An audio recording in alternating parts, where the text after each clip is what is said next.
गांव के एक छोटे से कोने में रामलाल नाम का एक गरीब किसान रहता था। वह मेहनती और ईमानदार व्यक्ति था, लेकिन किस्मत ने कभी उसका साथ नहीं दिया। उसका परिवार छोटा था, पत्नी सीता, बेटा मोहन और बेटी राधा। उनके पास थोड़ी सी जमीन थी, जिस पर खेती करके वह अपने परिवार का पेट पालता।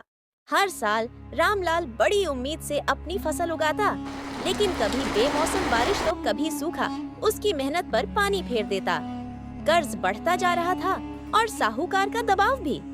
हर दिन वह चिंता में डूबा रहता, लेकिन फिर भी उसने हिम्मत नहीं हारी। गांव के अन्य किसान भी ऐसी ही परेशानियों का सामना कर रहे थे। कोई बैंक से कर्ज लेकर फंसा था, तो कोई साहूकार के चंगुल में था। रामलाल के पास ज्यादा विकल्प नहीं थे, लेकिन उसने हमेशा ईमानदारी और मेहनत का दामन थामे रखा। एक दिन साहूकार ने रामलाल के घर आकर धमकी दी। अगर अगली फसल तक मेरा कर्ज नहीं चुकाया तो तेरी जमीन मेरी हो जाएगी। यह सुनकर रामलाल के होश उड़ गए और बोला, अगर मेरी फसल अच्छी हुई तो कर्ज चुका सकता हूँ, लेकिन फिर से प्रकृति ने साथ न दिया तो मैं सब कुछ खो दूंगा। एक दिन गांव में एक कृषि अधिकारी आया।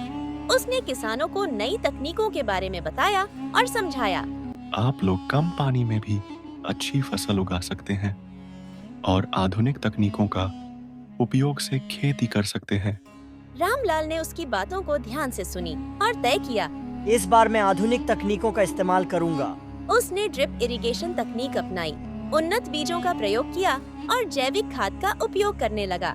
धीरे धीरे उसकी मेहनत रंग लाने लगी। मेरी फसल पहले से ज्यादा अच्छी हुई। वह फसल को सीधे मंडी में बेचने लगा, जिससे उसे सही दाम मिले। रामलाल की मेहनत और नई तकनीकों के इस्तेमाल से उसकी आमदनी बढ़ने लगी। अब वह न केवल अपना कर्ज चुकाने में सक्षम था, बल्कि उसने भविष्य के लिए भी बचत करना शुरू कर दिया। उसका बेटा मोहन भी पढ़ाई में होशियार था और अब वह अच्छे स्कूल में पढ़ने जाने लगा। उसकी बेटी राधा भी कपड़ों को सिलता और परिवार की मदद करता। रामलाल की सफलता ने गांव के अन्य किसानों को भी प्रेरित किया। वे भी नई तकनीकों को अपनाने लगे और धीरे धीरे पूरे गांव की स्थिति सुधरने लगी। अब किसानों भी आत्मनिर्भर हो रहे थे और साहूकारों की जरूरत खत्म हो रही थी।